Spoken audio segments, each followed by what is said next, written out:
चंद्रपुरात रेतीवाळू तस्करांचं धाडस दिवसेंदिवस वाढत चाललं असून प्रशासनाच्या कारवाईला ते खुलेआम विरोध करू लागले आहेत। थेरगाव रेती घाटातून होणाऱ्या रेती वाहतुकीच्या विरोधात कारवाई करण्यासाठी गेलेले तहसीलदार विजय पवार यांच्यावर तस्करांनी हल्ला करण्याचा प्रयत्न केला। मिळालेल्या माहितीनुसार थेरगाव रेती घाटातून अंकुश वर्मा आणि सोनू सिंग यांच्या मालकीचे रेती भरलेले वाहन बाबूपेठ जुनोना मार्गे शहरात येणार असल्याची माहिती तहसीलदार विजय पवार यांना मिळाली होती। या माहितीच्या आधारे त्यांनी या मार्गावर रेती वाहतुकीवर नजर ठेवण्यासाठी सापळा रचला। मात्र ही बाब रेती तस्करांच्या लक्षात आल्यानंतर त्यांनी तहसीलदारांचा रस्ता जाणीवपूर्वक अडवला।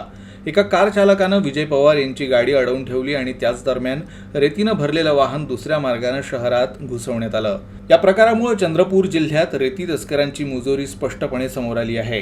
शासकीय कर्मचाऱ्याच्या कामात अडथळा आणणं आणि अधिकाऱ्यावर जीवे मारण्याचा प्रयत्न या गंभीर प्रकरणावर तहसीलदार पवार यांनी चंद्रपूर शहर पोलीस ठाण्यात तक्रार दाखल केली आहे। त्यानुसार दोघांविरोधात गुन्हा दाखल करण्यात आला असून पुढील तपास सुरू आहे। जो रेती चालक आहे आणि त्याचा मालक आणि जो कारमधून आलेला व्यक्ती आहे त्यांच्या विरुद्ध पोलीस स्टेशन चंद्रपूर येथे रात्रीच गुन्हा दाखल केलेला आहे। पुढील कारवाई पोलीस विभागामार्फत सुरू आहे। त्यानंतर आपण 3 वाजता देखील 3:30 वाजता रात्री 2 अवैध रेतीची वाहतूक करणाऱ्या गाड्या पकडल्या आहेत। त्याच्यावर दंडात्मक कारवाई करण्याची कार्यवाही सुरू आहे। यानंतर देखील ही कारवाई अशीच कंटिन्यू सुरू राहणार आहे।